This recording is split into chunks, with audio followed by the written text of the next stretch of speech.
डालिएगा रोमन संख्या पद्धति।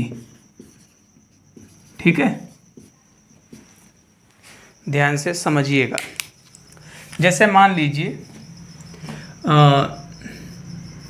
वह संख्या पद्धति, रोमन संख्या पद्धति किसे कहते हैं, जिसमें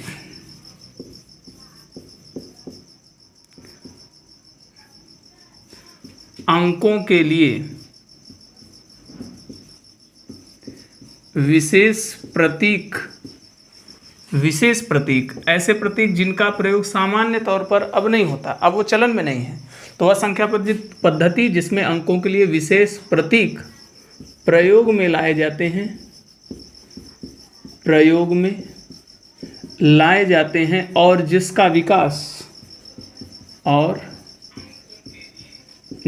विकास रोमन सभ्यता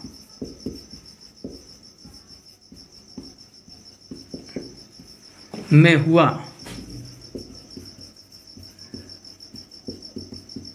उस पद्धति को ही, वह संख्या पद्धति जिसमें अंकों के लिए विशेष प्रतीक प्रयोग में लाए जाते हैं और जिसका विकास रोमन सभ्यता में हुआ, रोमन संख्या पद्धति कहलाती है। रोमन संख्या पद्धति कहलाती है। अब कभी परिभाषा नहीं पूछेगा आपसे, लेकिन जानते रहिए कि रोमन संख्या पद्धति कहते किसे हैं। इसमें अंकों के लिए विशेष प्रतीक तो हमेशा ही होते हैं।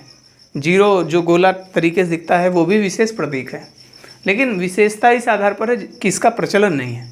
सामान्य तौर पर हम लोग उससे अनभिज्ञ रहते हैं। ठीक है ना। कुछ विशेष प्रतीक आपको जानने चाहिए, कुछ विशेष रोमन प्रतीक एवं उनके दशमलव पद्धति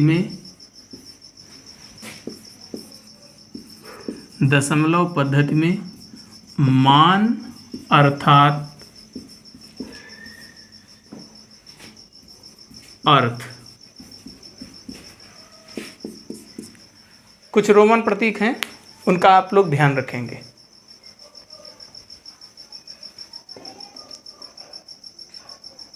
बताऊं, ध्यान से सुनिएगा।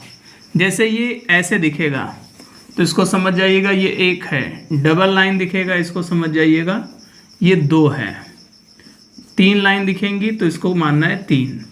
एक प्रतीक ये याद रखना है जिसका मान है 5। ठीक है। एक प्रतीक यक्स आएगा जिसका मान होगा 10।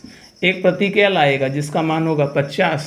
सी आएगा उसका मान होगा 100। डी आएगा जिसका मान होगा 50 और अंतिम याद रखना m जिसका मान होगा 1000। समझ गए। अभी बीएड का एग्ज़ाम हुआ था, पिछले सत्र की बात है, पिछले 1-2 सत्र मुझे ध्यान नहीं है, तो उसमें पूछा था कि 50 को रोमन पद्धति में क्या लिखा जाता है। तो 50 को रोमन पद्धति में क्या लिखते हैं, एल। और नहीं जानते हैं तो तुक्का मार के सही हो सकता है, जिसकी संभावना 25% रहेगी। 4 विकल्प होते हैं, 25% की शुद्धता के साथ माने जाते हैं सही होने की संभावना।